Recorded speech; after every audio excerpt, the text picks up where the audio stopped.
ఎక్కడి నుంచి వచ్చారు మేడం? మీ సమస్య ఏంటి? మేము ఆధ్యాత్మిక విశ్వవిద్యాలయం నుండి అంటే ఇక్కడ హైదరాబాదే అండి మాది లోకల్ శైలజ నా పేరు. మేము ఆధ్యాత్మిక విశ్వవిద్యాలయంలో రాజయోగ మెడిటేషన్ నేర్చుకోవడానికి వెళ్తూ ఉంటాము. సో మేము మొత్తం అక్కడ ఉన్న మెంబర్స్ 30 to 40 మెంబర్స్ ఉంటారు. సో ఇక్కడ వీళ్ళు సడన్గా ఒక 20 మెంబర్స్ని వరకు ఆపేశారండి ఫిబ్రవరి 15th నుంచి. ఎన్ని సంవత్సరాల నుంచి వెళ్తున్నారు? మేము లాస్ట్ 2011 నుంచి నేను వెళ్తున్నాను. ఇంకా వీలైతే ఇంకా 1995 నుంచి అంటే లాస్ట్ 2025 నుండి వెళ్ళే వాళ్ళు ఉన్నారు. సో ఇక్కడ ఏంటంటే ఆధ్యాత్మిక అంటే ఆత్మలోని విషయాలు తెలుసుకోవడానికి అనమాట. విశ్వవిద్యాలయం అంటే విశ్వంలో ఉన్న ప్రతి ఒక్క మానవ జాతికి హక్కు ఉంటుంది ఇక్కడ. అయితే ఇక్కడ వచ్చి మనసు బుద్ధిని ఎలా ఏకాగ్రత పరుచుకుంటాము, మనం మనస్సు చంచలనం కదా, దాని గురించి భగవద్గీత ఆధారంగా మేము ఇక్కడ ఇవన్నీ కూడా మెడిటేషన్ నేర్చుకుంటాము. సో ఇక్కడ శాంతిపూర్వకంగా మెడిటేషన్ చేసుకునే స్థానంలో అశాంతంగా వాళ్ళు గేట్లలో తాళాలు వేసేసి మాకు రానివ్వకుండా చేస్తే, ఇక్కడ మా మెంబర్స్కి ఇలా ట్రీట్ చేస్తే మరి విశ్వవిద్యాలయం అనే పేరు ఎలా వచ్చింది చెప్పండి? ఎంతమంది ఉంటారండి మీ దాంట్లో మొత్తం? మొత్తం మేము ఇక్కడ హైదరాబాద్లో ఈ బేగంపేట్ సెంటర్లో 40 to 50 మెంబర్స్ లేడీస్ వస్తాము. 60 వరకు అనుకోండి అప్రాక్సిమేట్లీ. సో అట్లా మేము regular students weekly 2 times class చేసుకోవడానికి వెళ్తాం అనమాట.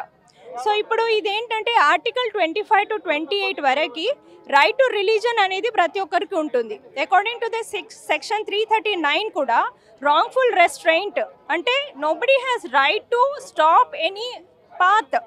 అబ్స్ట్రక్ట్ చేస్తున్నారు మా పాత్ని, రిలీజన్ పాత్ని. సో అది కూడా ఎవరికి అధికారం లేదు. సో ఈ రైట్ కోసం మేము ఇక్కడ అధికారంలో కూడా సంప్రదించడం జరిగింది. మేము లాస్ట్ పోలీస్ కూడా చెప్పామన్నమాట. కానీ వాళ్ళు ఏంటంటే సివిల్ రైట్, ఇది సివిల్ మామలా, మీరు కూర్చొని మాట్లాడుకోండి అంటే వాళ్ళు అసలు మా ముందు వచ్చి మాట్లాడట్లేదు. అసలు తాళాలు మెయిన్ గేట్కే వేసేసుకుంటే లోపల ఉన్న వాళ్ళతో ఎలా మాట్లాడతాము? పైనుంచి ఊరికే వీడియోలు తీస్తూ ఉంటారు కెమెరాలలో, లేకపోతే ఫోటోలు తీసుకుంటూ ఉంటారు. ఏం మాట్లాడండి, ఇవన్నీ ఎందుకు న్యూసెన్స్ చెప్పండి. మేము శాంతిపూర్వకంగా ఎలాగైతే యథావిధిగా క్లాసెస్ చేసుకొని మెడిటేషన్ చేసుకొని వెళ్తామో అలాగే మాకు కావాలి. ఇప్పుడు కూడా ఎవరికి ఇక్కడ రావద్దు అన్న అధికారం లేదు ఇక్కడ. ప్లస్ ఇది ఒకటి ప్రైవేట్ ఫర్మ్ కాదు, రిజిస్ట్రేషన్ ఆర్గనైజేషన్ కాదు. ఇది ఈశ్వరీయ విశ్వవిద్యాలయము అంటే ఈశ్వరీయ పరివారము అంటే మేమందరము సోదరులం లాగా ఉండేవాళ్ళము. అలాగా ఇప్పుడు మా గురువు లాస్ట్ 7 years నుండి పెనెన్స్ అంటే తను తపస్యాలో లీనమయ్యారు. ఇన్ హిజ్ యాబ్సెన్స్ ఎవరైతే ఇక్కడ ఇన్ఛార్జ్ ఉన్నారో వాళ్ళు కంట్రోలింగ్ పవర్ మొత్తం వాళ్ళ చేతిలో తీసేసుకొని మా గురువు చెప్పిన స్పిరిచువల్ టెక్స్ట్ ఏదైతే ఉందో దాని విరుద్ధంగా వీళ్ళు మేము వెళ్తున్నాము అని చెప్పి అన్నీ ఇంకా ఇవన్నీ అన్ట్రూత్ఫుల్ మాటలు చెప్తున్నారనమాట. సో ఇవన్నీ కూడా మాకు మీడియా తరఫు నుండి కూడా ఎంతవరకు వీళ్ళు ఇలా చేస్తారో మాకు అక్కడికి వెళ్ళి ఎట్లయితే మేము మెడిటేషన్ చేసేవాళ్ళమో మాకు మళ్ళీ అక్కడే వెళ్ళి మెడిటేషన్ చేసుకోవాలి. ఇక్కడ మీరు వచ్చారు కదా మేడం, ఈ ప్రజావాణిలో మీరు ఇంతకుముందుకు ఎప్పుడైనా వచ్చిరా లేకుంటే ఇప్పుడు ఫస్ట్ టైమా?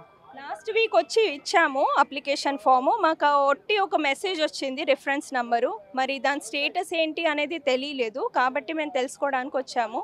సో వాళ్ళు ఏమంటున్నారు, హోమ్ డిపార్ట్మెంట్ పంపించాము, పెండింగ్లో ఉంది అంటున్నారు. మళ్ళీ చూడండి 1 week వచ్చేసరికి ఇంతమంది అప్లికేషన్స్ వచ్చారు.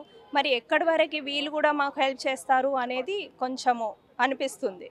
ఓన్లీ రిఫరెన్స్ మెసేజే వచ్చిందా లేకుంటే ఎవరైనా అధికారులు మీకు కలిసిరా? రిఫరెన్స్ నెంబరే వచ్చింది ఇప్పటి వరకు అయితే. అందుకే మేము వచ్చామన్నమాట, మాకు స్టేటస్ తెలుసుకోవాలని చెప్పి. అసలు రీజన్ లేకుండా రిటర్న్ వేలో చెప్పకుండా ఓరలీ రాకూడదు అని, ప్లస్ రాంగ్ఫుల్ వే ఎలాగ గేట్లకి తాళాలు వేసేసుకొని లోపల ఉన్న వాళ్ళు అసలు బయటికి రాకుండా మొత్తం ఇదంతా న్యూసెన్స్ కదండి. మీకు మీ సమస్యకి ఇక్కడ న్యాయం జరుగుతుందని చెప్పేసి మీకు అనిపిస్తుందా? చూస్తాము. 1 week అయితే మేము ఇచ్చి ఉన్నాము ఇప్పటికీ. ఇంకొక 1 week అలాగా మేము వెయిట్ చేస్తాము. లేకపోయిందా ఇంకా మీడియా తరఫు నుండి ఎవరో ఒకరు సత్యమేవ జయతి, సత్యం ఎక్కడ ఉంటుందో అక్కడ విజయం అయితే సాధించాల్సి కంపల్సరీ ఉంటుంది కదా. సో అట్లీస్ట్ మీడియా నుండి అన్న మాకు న్యాయం జరుగుతుందేమో అనేసి చూస్తున్నాము.